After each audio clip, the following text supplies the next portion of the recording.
اعوذ باللہ من الشیطان الرجیم، بسم اللہ الرحمن الرحیم۔ اللہ تعالیٰ خبر دیتا ہے کہ اکثر لوگ ایسے ہیں کہ اگر انہیں ان منع کردہ کاموں کا بھی حکم دیا جاتا جنہیں وہ اس وقت کر رہے ہیں تو وہ ان کاموں کو بھی نہ کرتے، اس لیے کہ ان کی ذلیل طبیعتیں حکم اللہ کے خلاف ہیں۔ اللہ تعالیٰ نے اس حقیقت کی خبر دی ہے جو ظاہر نہیں ہوئی لیکن ہوتی تو کس طرح۔ اس آیت کو سن کر ایک بزرگ نے فرمایا تھا کہ اللہ تعالیٰ ہمیں یہ حکم دیتا تو یقیناً ہم کر گزرتے، لیکن اس کا شکر ہے کہ اس نے ہمیں اس سے بچا لیا ہے۔ جب آن حضرت صلی اللہ علیہ وسلم کو یہ بات پہنچی تو آپ صلی اللہ علیہ وسلم نے فرمایا کہ بے شک میری امت میں ایسے لوگ بھی ہیں جن کے دلوں میں ایمان پہاڑوں سے بھی زیادہ مضبوط اور ثابت ہے۔ ارشاد الہی ہے کہ اگر یہ لوگ ہمارے احکام بجا لاتے اور ہماری منع کردہ چیزوں اور کاموں سے رک جاتے تو یہ ان کے حق میں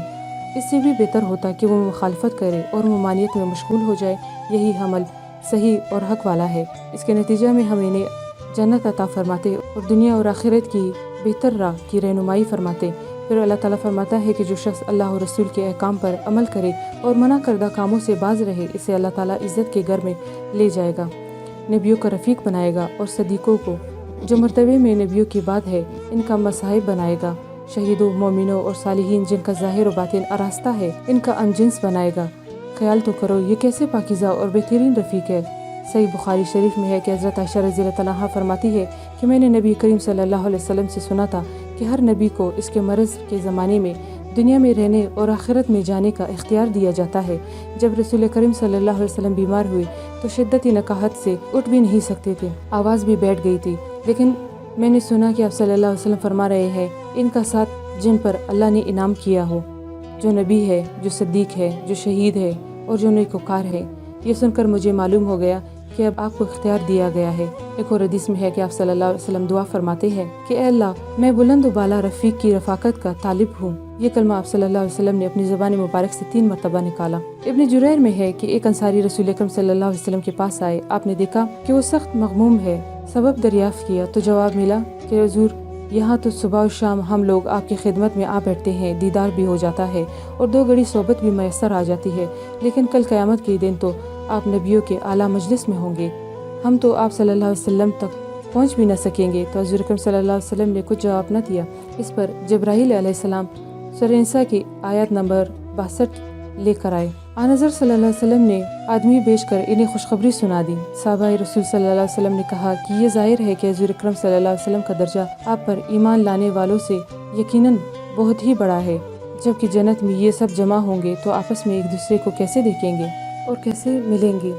اور حضور اکرم صلی اللہ علیہ وسلم نے فرمایا کہ اوپر کے درجہ والے نیچے والوں کے پاس اتر آئیں گے اور پھر باہر باغوں میں سب جمع ہو جائیں گے اور اللہ کے احسانات کا ذکر اور اس کی تعریفیں کریں گے اور جو چاہیں گے پائیں گے، ناز و نام سے ہر وقت رہیں گے۔ ابن مرویہ میں ہے کہ ایک شخص حضور اکرم صلی اللہ علیہ وسلم کے پاس آئے اور کہنے لگے کہ یا رسول اللہ صلی اللہ علیہ وسلم، میں آپ کو اپنی جان سے، اپنے اہل و عیال سے اور اپنے بچوں سے بھی زیادہ محبوب رکھتا ہوں۔ میں گھر میں ہوتا ہوں لیکن شوق زیارت مجھے بے قرار کر دیتا ہے، صبر نہیں کر سکتا، دوڑا بھاگتا چلا آتا ہوں اور دیدار کر کے چلا جاتا ہوں، لیکن جب مجھے آپ کی اور اپنی موت یاد آتی ہے تو اس کا یقین ہے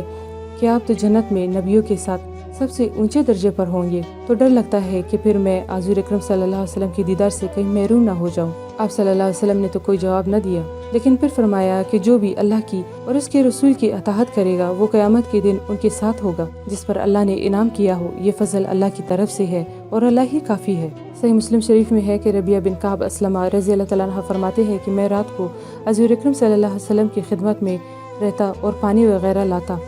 ایک بار آپ صلی اللہ علیہ وسلم نے مجھ سے فرمایا کچھ مانگ لے، تو میں نے کہا کہ جنت میں آپ کی رفاقت کا طالب ہوں، تو فرمایا اس کے سوا کچھ اور، تو میں نے کہا وہ بھی یہی، میری رفاقت کے لیے میری مدد کی بکثرت سجدے کیا کرو۔ مسند احمد میں ہے ایک شخص نے حضور صلی اللہ علیہ وسلم سے کہا کہ میں اللہ کے لا شریک ہونے کی اور آپ صلی اللہ علیہ وسلم کی رسول ہونے کی گواہی دیتا ہوں اور رمضان کے روزے رکھتا ہوں، تو آپ صلی اللہ علیہ وسلم نے فرمایا جو مرتے دم تک اسی پر قائم رہے گا وہ قیامت کے دن نبیوں اور صدیقوں اور شہیدوں کے ساتھ اس طرح سے ہوگا۔ پھر آپ صلی اللہ علیہ وسلم نے 2 انگلیوں اٹھا کر اشارہ کر کے بتایا، لیکن یہ شرط ہے کہ ماں باپ کا وہ نافرمان نہ ہو۔ مسند احمد میں ایک اور حدیث ہے کہ جس نے اللہ کی راہ میں 1000 آیتیں پڑھی ہوں وہ انشاءاللہ قیامت کے دن